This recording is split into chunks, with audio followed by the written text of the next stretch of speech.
के दरमियान मौजूद हैं हज़रत मौलाना वली रहमानी साहब, जो अपने सीने में हसास और दर्दमंद दिल रखते हैं और जिनको अल्लाह पाक ने हिम्मत बुलंद भी अता फरमाई है।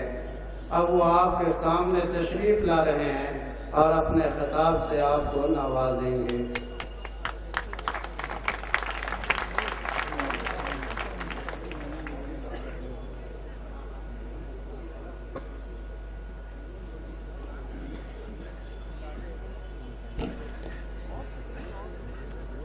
बिस्मिल्लाहिर्रहमानिर्रहीम वबिही नस्तईन वस्सलातु वस्सलामु अला सय्यिदिना मुहम्मद व अला आलिहि व सहबिही अजमईन, अम्मा बाद। हम सब खुशकिस्मत हैं कि अल्लाह ताला ने हमें एक बड़े मुबारक मौके पर यहाँ जमा कर रखा है। मदरसा इस्लामिया शमसुल हुदा की 100 साला तकरीब मनाई जा रही है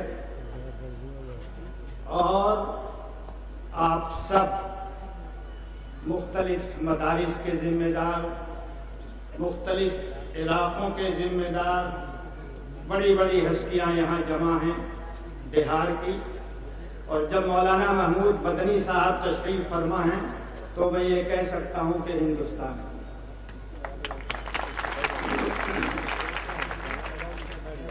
बड़ा यादगार मौका है ये, और इस मौके पे किसी लंबी तकरीर की गुंजाइश नहीं है। सिर्फ एक बात दिल में लेके जाइए। बुजुर्गों ने एक पौधा लगाया था, उसके सायादार साये में हम और आप, हमारे बड़े और बुजुर्ग पले बढ़े, इल्म की शमा रोशन की, मुल्क और मिल्लत का नाम बुलंद किया। ये इदारे हैं तो हम और आप सब हैं, और अगर इदारे नहीं हैं तो हमारे आपके वजूद का एहसास भी किसी को नहीं होगा। इस लिहाज से ये तकरीब इदारे की नई जिंदगी की बुनियाद बन सकती है।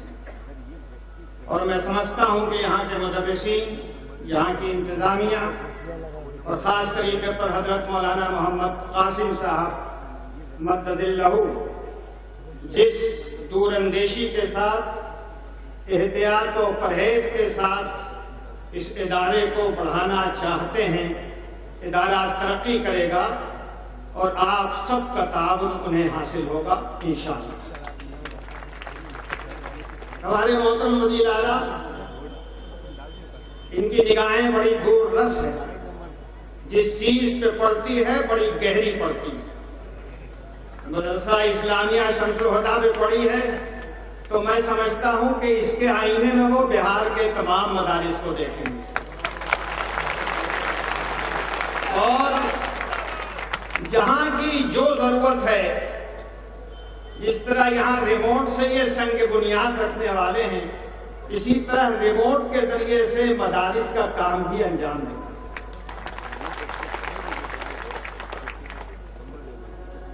देखिए, ये मदरसा इस्लामिया शमसुल हुदा यहाँ मुख्तलिफ किस्म की पढ़ाई जा रही है।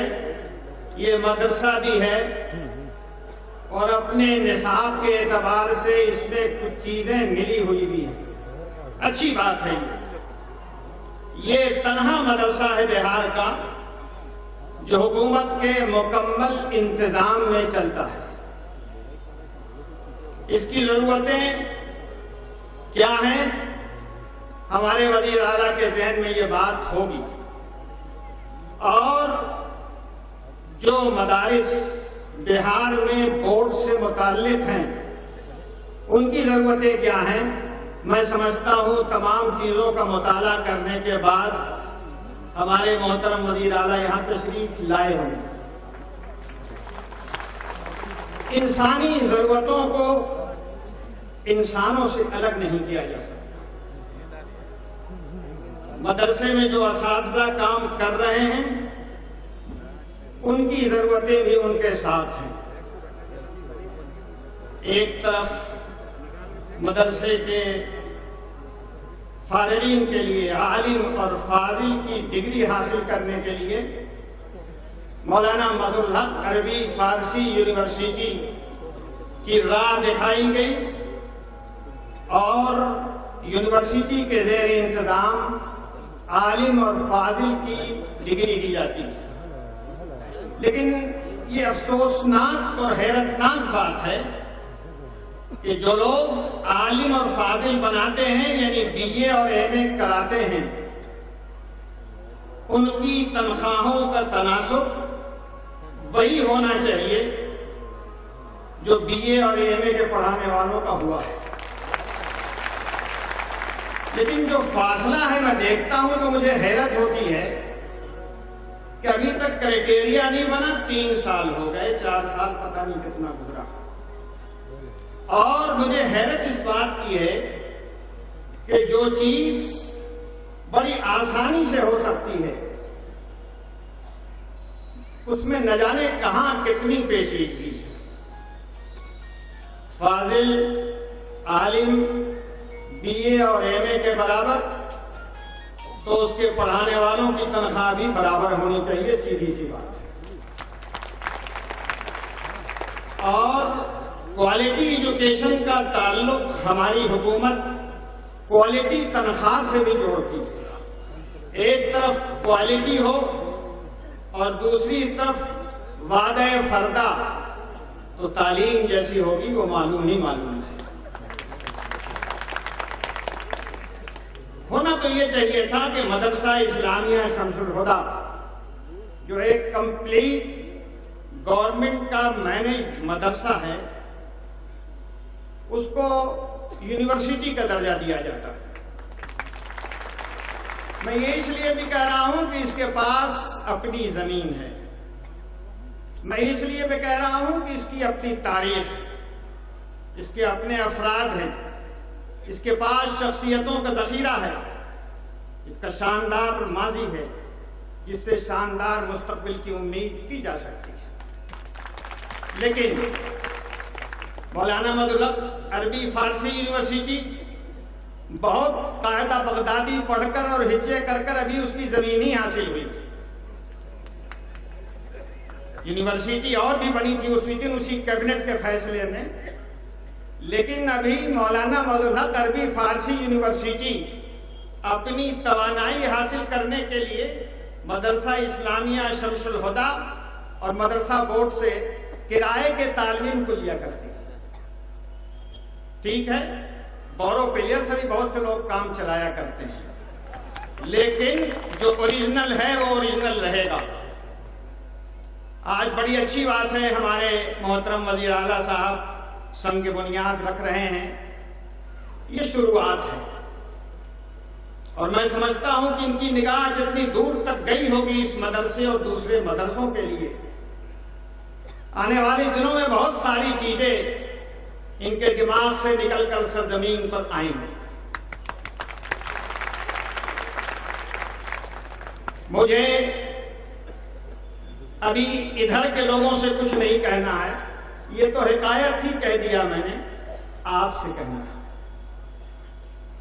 आपसे कहना है और 3 बातें कहनी है।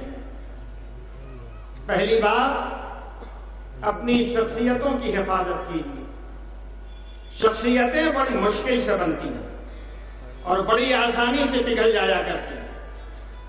दूसरी चीज, अपने इदारे को बनाइए, अपने इदारे को बढ़ाइए, अपने इदारे को चमकाइए और नए नए इदारे बनाइए। आप ये काम करेंगे, कोई आपकी टांग नहीं खींच सकेगा। एक्सीलेंस के इदारे बनाइए, मेयारी इदारे बनाइए, ताकि आने वाले दिनों में मिल्लत भी सरफराज हो सके और इस मुल्क की इंसानी जरूरत पूरी हो सके। बड़ी जरूरत है इस मुल्क को इंसानों की, अच्छे इंसानों की, पढ़े लिखे इंसानों की आप उसका पार्ट बन जाएं तो मिल्लत का भी फायदा, मुल्क का भी फायदा, आपका भी फायदा। इसलिए इदारों को बनाइए और बढ़ाइए, अपनी आने वाली नस्ल की मेयारी तालीम का इंतजाम कीजिए। एक शख्सियत थी जिसने ये दिया, आज हम यहां खड़े हुए हैं, अल्लाह का शुक्र। एक आप हैं, हजारों की तादाद में हैं, आपकी जिम्मेदारी है आप भी इसी तरह यहां वहां छोटे बड़े जितना हौसला है अल्लाह ने दिया है, इदारे बनाइए, आगे बढ़ाइए इदारों को, तो काम चलेगा। तीसरी चीज जो बड़ी अहम है, हम अपने मकान बनाते हैं, बड़े कीमती मकानात। मेरी तो समझ में नहीं आता आजकल लोग 11 और 15 कमरे का मकान क्यों बनाते हैं, मगर बनाते हैं। बड़े खर्चीले, शादियों में बहुत खर्च करते हैं, तकरीबात में बहुत खर्च करते हैं। ये पैसे आपकी हिस्स को ठंडा करने के लिए तो खर्च करने की हद तक ठीक हो सकते हैं, लेकिन न आपके काम के हैं न मिल्लत के काम के। आपके इदारे आपकी तवानाई है। अपनी मालियत, अपने सरमाए को सही सिमत में खर्च करने की आदत डालना हम सबों की जिम्मेदारी है, दीनी भी, ईमानी भी, इंसानी भी। इसलिए मेरे भाई, इन 3 बातों का आप ख्याल रखें और बच्चों की तालीम का मजबूत इंतजाम करें। यहां हमारे सूबे में हमारी तालीम का इंतजाम बहुत अच्छा नहीं है। मैं बहुत लंबी बात नहीं कहना चाहता, लेकिन एक बात, किशनगंज जिला जो मुसलमानों की आबादी का बिहार में सबसे बड़ा जिला है, वहां की तालीमी चार्ट आप देख लीजिए। मैं अक्टूबर के आखिर में वहां गया था, तो जो सरकारी आंकड़े मैंने लिए वहां, उसका खुलासा ये है कि हाई स्कूल में एक क्लास, एक कमरे में ऑन एन एवरेज 97 तलबा पढ़ते हैं। ये डाटा है।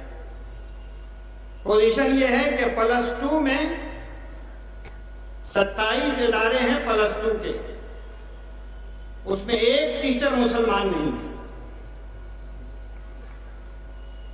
मेरे जहन में यह बात आई कि शायद टेक्निकल तालीम के सिलसिले में कुछ पेशरफ्त हुई होगी। मालूम यह हुआ तहरीरी तरीके पर, ठाकुरगंज में मरकजी हुकूमत ने ITI के लिए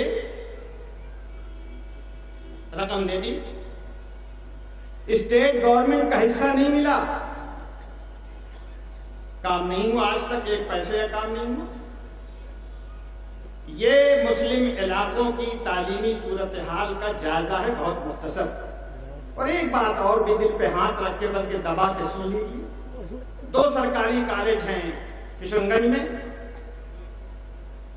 एक के अंदर 80% असातिज़ा और दूसरा कॉलेज जो नेहरू कॉलेज है उसमें फकत 2 उस्ताद। तालीम होगी कैसे? मैंने वहां मुकामी जिम्मेदारों से ये कहा कि शायद आप ये बताना चाहते हैं यहां की आबादी को, आप ये बताना चाहते हैं यहां की आबादी को कि हिंदुओं अगर मुसलमानों के साथ रहोगे तो तुम्हारा भी यही हश्र होगा, तुम्हारी भी तालीम की दुर्गत मचाई जाएगी। सूरत हाल अगर कॉलेज में 2 टीचर हो और 80% टीचर भी, टीचर तो यूं ही कम है, 80% टीचर अगर होंगे, तालीम का क्या होगा?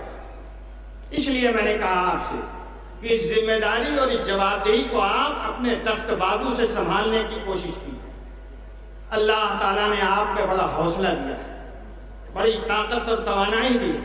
आप सोचिए, मौलाना आजाद इंजीनियरिंग कॉलेज कायम हुआ, फायदा हुआ। कटिहार मेडिकल कॉलेज कायम हुआ, फायदा हुआ। एक छोटा सा इदारा इसी पटने में रहमानी 30 कायम हुआ, उसके असरात पूरे मुल्क में महसूस किए गए। क्यों? इसलिए महसूस किए गए कि आपने अपने बल पर, अपने दस्त बाजू से वो काम करके दिखाया जो आपको करना चाहिए। नामुमकिन कुछ नहीं है, सारी चीजें मुमकिन है। आप इदारे कायम कीजिए, हुकूमत पर भरोसा न कीजिए, हुकूमत से मदद जरूर लीजिए, हुकूमत से ताउन जरूर लीजिए, लेकिन जो काम आपके करने का है वो आपको करना है, वो हुकूमत नहीं करेगी।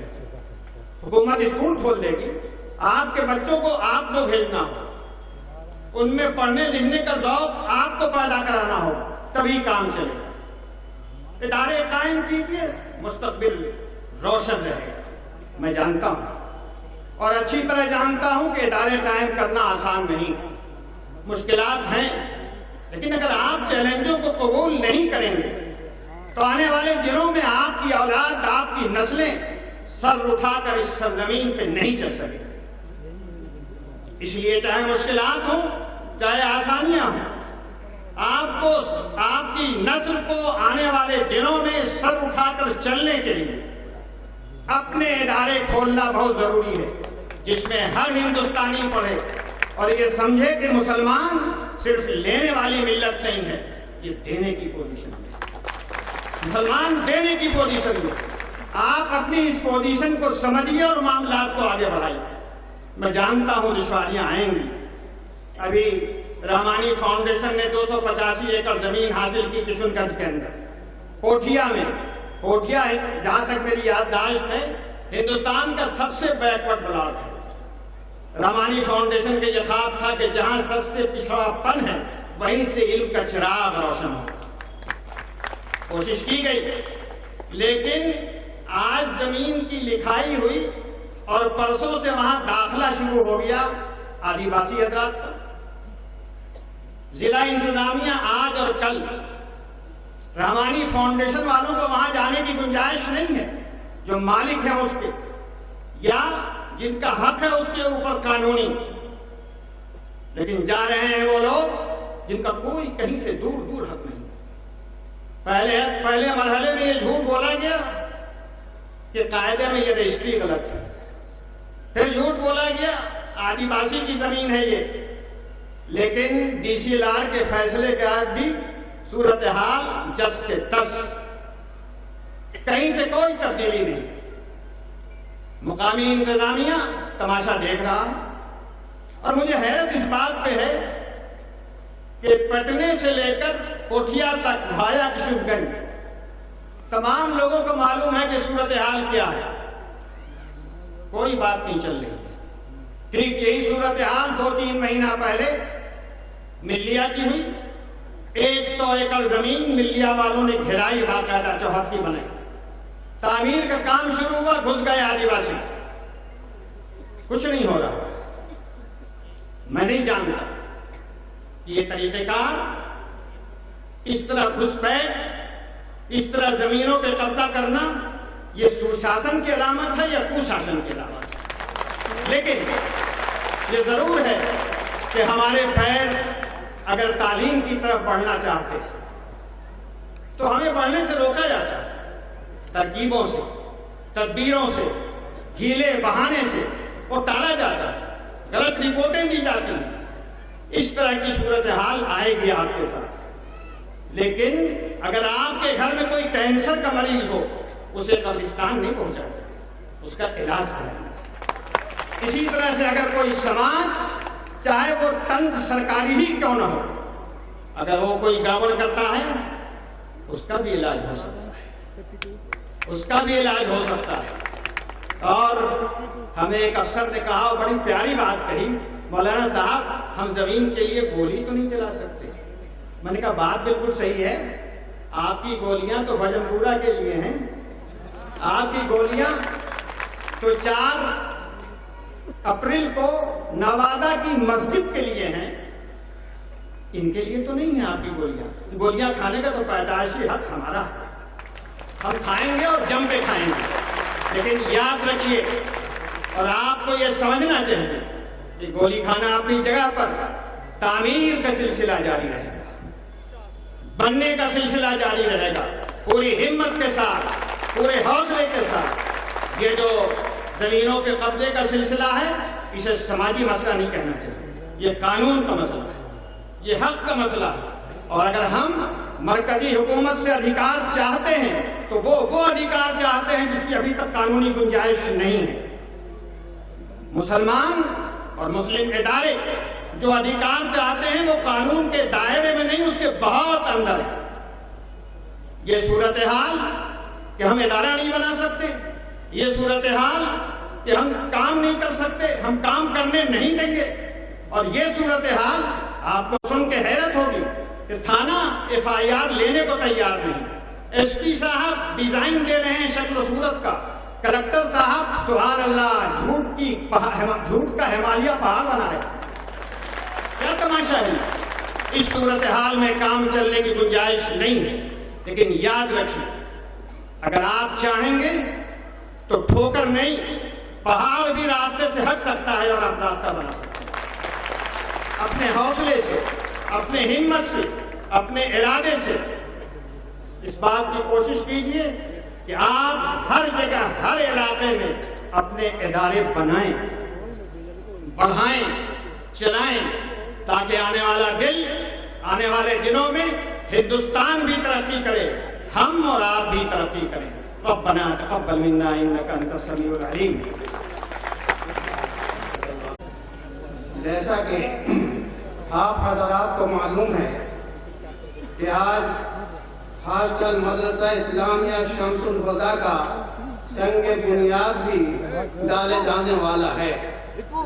संग बुनियाद भी हमारे हरदिल वजीर आला इज्जत माब आली जनाब नीतीश कुमार साहब डालेंगे।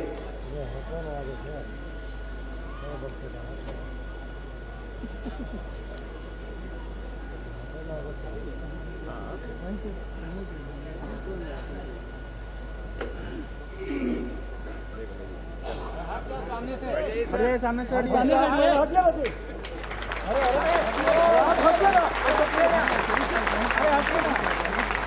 अरे हटिए पागल जी। रिमोट के जरिए संग बुनियाद की रस्म अदा की गई। इज्जत माब आली जनाब नीतीश कुमार साहब, अर्दिल अजीज वजीर आला,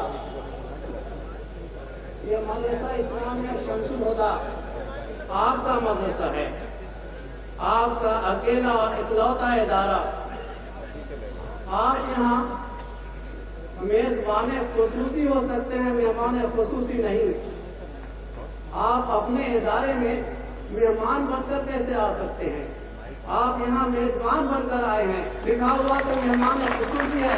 मैं मेजबान खुसूसी की हैसियत से आपको दावत दे रहा हूँ कि आप तशरीफ लाएं, आप अपनी बातें करें।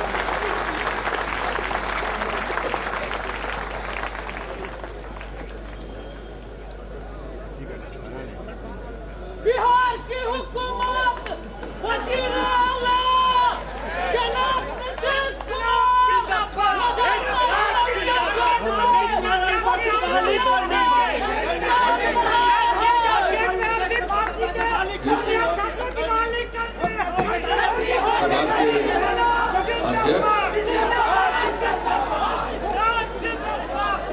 और बिहार सरकार के अल्पसंख्यक कल्याण मंत्री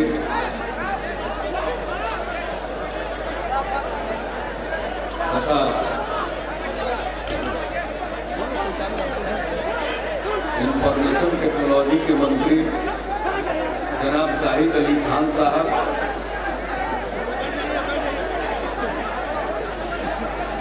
इमारत शरीयत के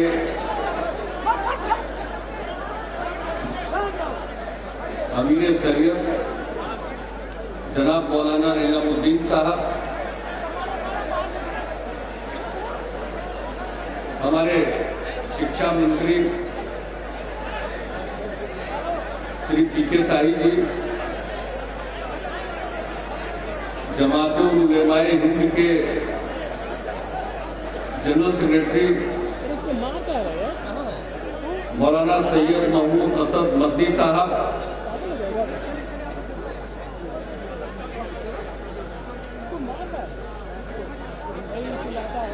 हजरत मौलाना उस्मानी साहब,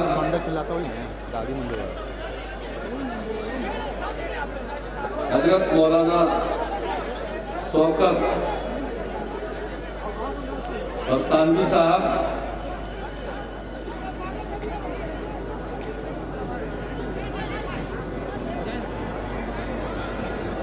जनाब मौलाना वली रहमानी साहब, मदरसा इस्लामिया शमसुल हुदा के प्रिंसिपल साहब, जनाब मौलाना मोहम्मद कासिम साहब,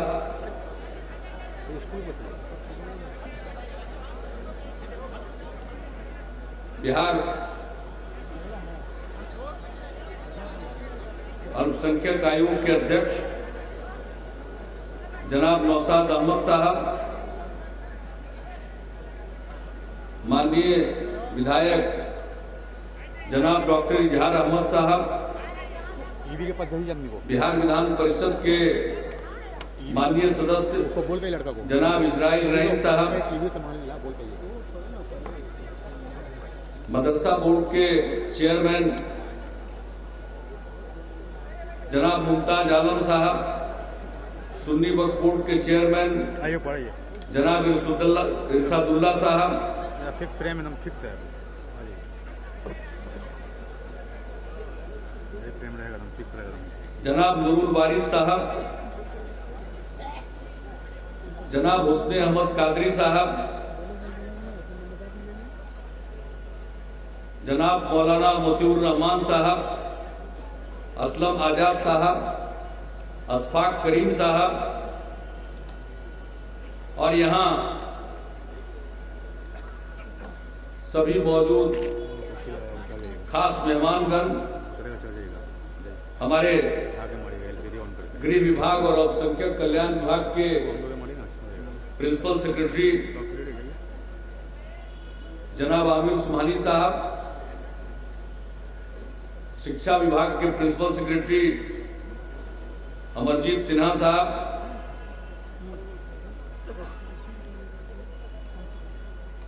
इस मदरसा से निकले हुए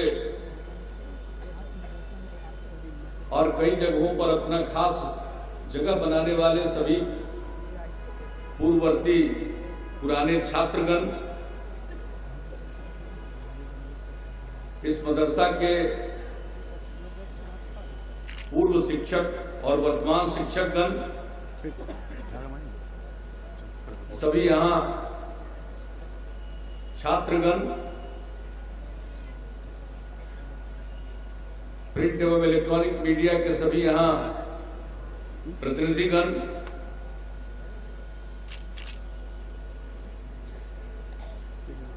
मुझे बेहद खुशी है आज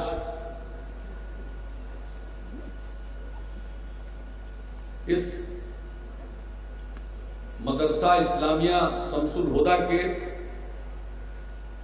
100 साल पूरा होने के बाद जो ये प्रोग्राम किया गया है उसमें हाजिर हो गया।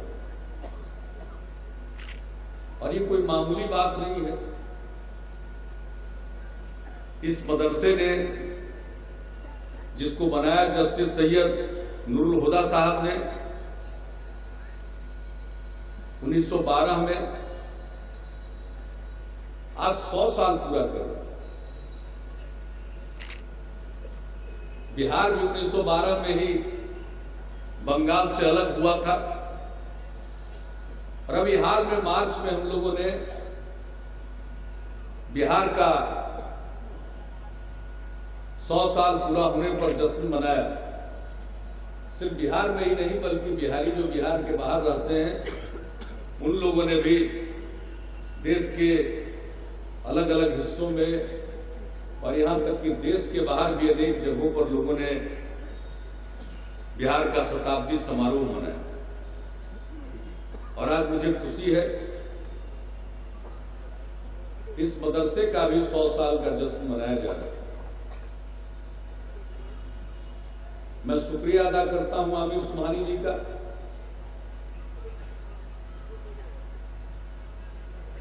शाहिद अली खान साहब तो हमारे मिनिस्टर हैं, ये तो चाहते ही थे।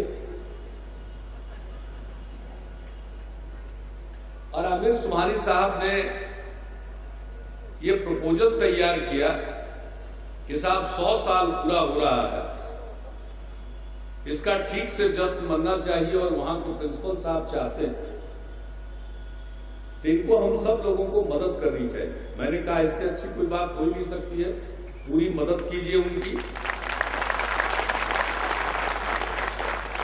और जिस तरह से भी वो 100 साल का जश्न मनाना चाहते हो वो मनाएं। ऐसे मौके पर पुराने जो यहाँ के निकले हुए लोग हैं, बहुत ऊंची जगहों पर हैं, सबको बुलाएं और मशहूर हस्तियों को बुलाएं। तालीम के बारे में, अन्य चीजों के बारे में वो चर्चा करें, इससे अच्छी कोई बात नहीं होगी। और ये मदरसा तो सरकारी मदरसा 1920 में ही सरकार के हवाले हो गया, आजादी मिलने के पहले ही से। और तब से बिहार की जो भी सरकार रही हो उसने इस मदरसा को, जो एक सरकारी इंस्टीट्यूशन को की खिदमत की जानी चाहिए, उस तरह से इसके इंतजाम में पैसा दिया। हम लोगों के वक्त में वो सिलसिला जारी रहा। ये तो हम लोगों की खुशकिस्मती है कि आज हम लोगों को लोगों ने काम करने का मौका दिया हुआ है और ऐसे मौके पर ही इस मदरसे का 100 साल पूरा हुआ। इनको हम अपनी खुशकिस्मती मानते हैं और अलग से भी कुछ करने का मौका मिला। जो अल्पसंख्यक कल्याण विभाग है उसने कहा कि साहब यहाँ हॉस्टल बनना चाहिए, तो हमने कहा हॉस्टल बनाइएगा तो मदरसे के लोग रहें और इस मदरसे के हाथ में ही उसको दे दीजिए। ऐसा ना हो कि और दूसरे जगह के लोग आए, 10 तरह का झंझट और फिर उसका इंतजाम कौन देखेगा, उसमें किनको रहना है, कौन तय करेगा। तो अगर इंस्टीट्यूशन के अंदर बना रहे हैं और दूसरी ये वक्त की गई जमीन है तो वक्त बोर्ड की भी इजाजत ली जानी चाहिए। तो वक्त बोर्ड की इजाजत लेकर के यहाँ पर ये हॉस्टल बन रहा है और वो हॉस्टल में यही के बच्चे रहेंगे और यहाँ के प्रिंसिपल साहब के हाथ में ही वो हॉस्टल रहेगा, इसमें कोई दूसरा। तो इसलिए किसी भी तरह से, और हम लोगों की सरकार में हम मदद करते हैं, कहीं किसी मामले में इंटरफेयर नहीं करते हैं। और ये तो इससे कोई खुशी की बात ही नहीं हो सकती। और हमने तो कहा है शिक्षा विभाग को भी, अल्पसंख्यक कल्याण विभाग को भी, दोनों विभागों को कहा कि भाई 100 साल का तो उत्सव मना लिए, लेकिन कुछ ऐसा किया जाना चाहिए। और हॉस्टल भी हो गया, ठीक है, लेकिन कुछ ऐसा किया जाना चाहिए कि अब ये 100 साल का मदरसा और सरकार के जिम्मे इसका संचालन है, तो इसको इस तरह से और बढ़ाइए और विकसित करिए कि सचमुच इस बिहार के लिए नहीं बल्कि बिहार के बाहर के लोग भी इसकी चर्चा करें, दूसरे सूबों में इस तरह से इसको विकसित करें। और जो यहाँ के उसूल हैं, यहाँ के कायदे हैं, यहाँ के जो रिवायत हैं, सब चीजों का ख्याल रखते हुए अगर कोई प्रपोजल तैयार होगा तो मुझे बेहद खुशी होगी कि 100 साल पूरा होने पर इस मदरसे के विकास के लिए और क्या, इसके जो भी कहिए अपग्रेडेशन के लिए और क्या क्या पढ़ाई हो सकती है, किस स्तर पर जा करके। लेकिन जैसा हमने कहा कि इनका जो अपना तौर तरीका, उससे किसी प्रकार का समझौता किए बगैर जैसा चाहे वैसा करें।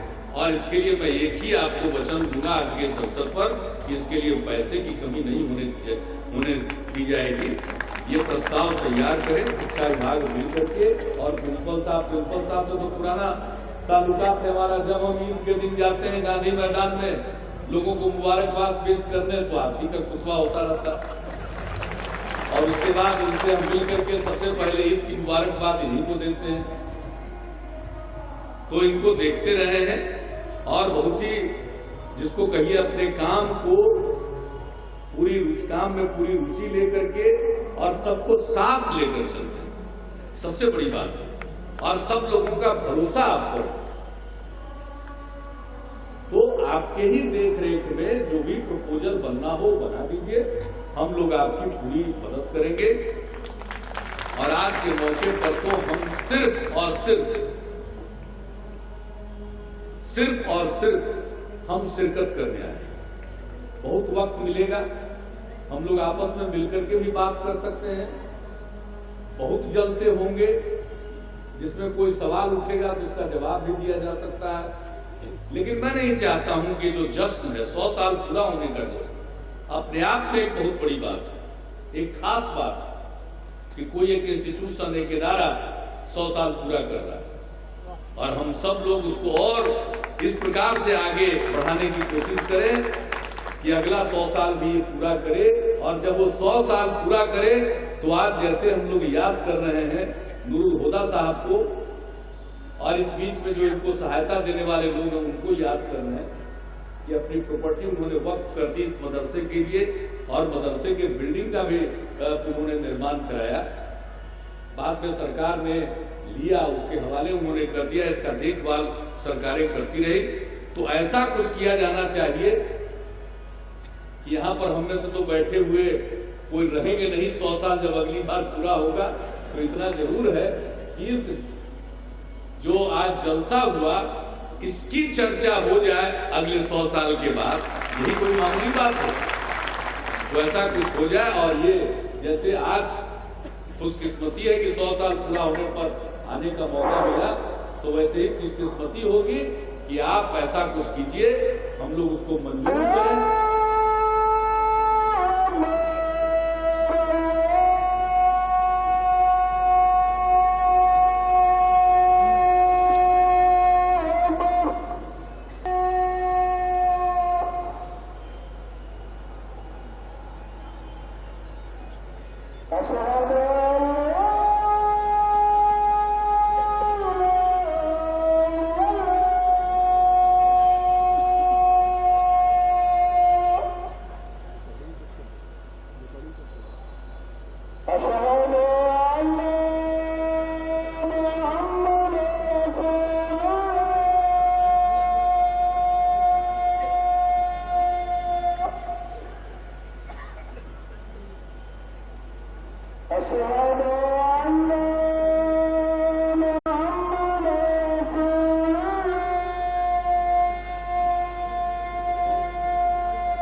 जल्दी बनावे। और तालीम के बारे में जो मदनी साहब ने कहा है और जिसके बारे में हमारे शिक्षा मंत्री जी ने भी इसका समर्थन किया, मैं भी उसका समर्थन करता हूं। देखिए, तालीम बहुत जरूरी है, पढ़ाई के बिना कुछ नहीं हो सकता। तालीम सबसे बड़ी चीज है। हम लोगों का तो ध्यान है ही, और हम जो तालीम पर ध्यान दे रहे हैं ये हम बिहार के लोगों पर एहसान नहीं कर रहे हैं, बल्कि हमारा फर्ज है, और यही करने के लिए लोगों ने हमको यहां बिठाया। इसलिए जो हम करते हैं वो तो करना ही चाहिए और करते रहे। लोगों की तरफ से भी प्रयत्न होता है, वो ज्यादा अभिनंदन के पात्र हैं जो लोग आगे बढ़ चढ़कर कुछ तालीम के लिए करते हैं। मैं उन तमाम लोगों का अपनी तरफ से अभिनंदन करता हूं और सब मिल करके तालीम का ऐसा माहौल बनाए कि कोई अनपढ़ न रहे, सब पढ़े लिखे। और मैं तो इतना जानता हूं, भारत भर में यही बात है और हमारे बिहार में भी, और हमारे बिहार में कुछ ज्यादा ही है। अगर हम अपने लोगों के तालीम का ख्याल कर ले और उनके सेहत का ख्याल कर दे तो फिर यहाँ के लोगों को कुछ नहीं चाहिए, वो अपना रास्ता खुद ढूंढ लेंगे और किसी से पीछे नहीं रहेंगे। तो तालीम तो बहुत जरूरी चीज है और बहुत सारी बातें होती है। सरकारों का काम, जो सरकार में बैठे हुए लोग हैं उनका काम है सुनना और उनको सुनना चाहिए, सब तरह की बात सुननी चाहिए, हर बात का जवाब नहीं देना चाहिए। अब हम कहने लगे कि किशनगंज में जो अलीगढ़ मुस्लिम यूनिवर्सिटी का निर्माण हुआ, तो मेरे यहां तो प्रपोजल आया था उस समय के वाइस चांसलर साहब का कि कटिहार गिर दीजिए, लेकिन हमने देखा कि तालीम में सबसे ज्यादा किशनगंज पिछड़ा हुआ है और हमने पता लगवाया तो मालूम हुआ कि जमीन हो जाएगा, तो हमने किशनगंज का प्रपोजल दिया।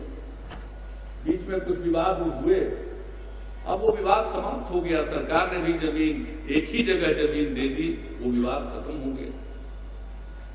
वहां हाई स्कूल के बारे में तो पूरे बिहार के बारे में, पंचायत के बारे में ही कर दिया,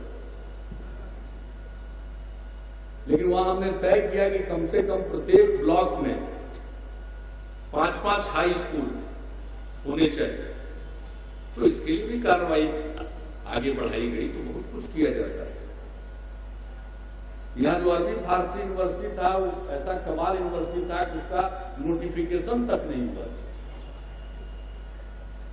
ये तो जब हम लोगों ने उसके बारे में रिव्यू किया तो पता चला, तो नोटिफिकेशन भी हुआ, आगे उनके जिम्मे कुछ काम भी हुआ, और ये हुआ कि साहब इस तरह से एक सरकारी मकान में ये बोर्ड लटका करके कब तक ये यूनिवर्सिटी चलेगी, यूनिवर्सिटी का अपना बिल्डिंग होना चाहिए और बिल्डिंग तो जमीन पर ही बनेगी, आसमान में तो बन नहीं सकती। अभी तक ऐसी कोई टेक्नोलॉजी नहीं आई है कि आसमान में बिल्डिंग बना दीजिए, सुनते हैं अंतरिक्ष में बन जाएगा। तो अंतरिक्ष तक जाने के लिए तो बड़ा भारी कसरत करना पड़ेगा लोगों को। तो धरती पर अगर कोई काम करना है तो उसके लिए जमीन आदि का भी इंतजाम हुआ, और वो हम लोगों की प्राथमिकताओं में हम पुराने इंस्टीट्यूशन को भी चलाने के लिए हर कोशिश करते हैं, नए इंस्टीट्यूशन भी कायम करते हैं, और अगर कहीं कोई कमी है तो अपनी क्षमता भर उसको दूर करने की कोशिश करते हैं। लेकिन फिर भी बहुत सारी कमियां होंगी, बहुत सारी दिक्कतें होंगी, उन दिक्कतों को दूर करना है सरकारों का काम, और सरकारों का काम सुनना है, ज्यादा बोलना नहीं। हम समाजवादी चिंतक डॉक्टर लोहिया को मानने वाले, तो डॉक्टर लोहिया ने कहा था कि सरकारों को जुबान से कम और अपने काम से ज्यादा बोलना चाहिए। तो हम तो यही चाहते हैं, क्योंकि जुबान चलाने वाले तो बहुत है, और मैं नहीं समझता हूं कि मेरी जुबान इतनी तेज है कि बहुत जुबान चलाने वाले लोग जो राजनीति में हैं उनका हम मुकाबला जुबान से कर सकते हैं। हाँ, इतना जरूर है, ऊपर वाले से हम यही प्रार्थना करते हैं कि आपने जब इस जगह पर पहुंचाया है तो इतना अकल दीजिए, इतना इल्म दीजिए कि लोगों की भलाई के लिए काम करें, और जुबान से भले न बोले, आपके आशीर्वाद से काम से बोले, हम यही मानते हैं।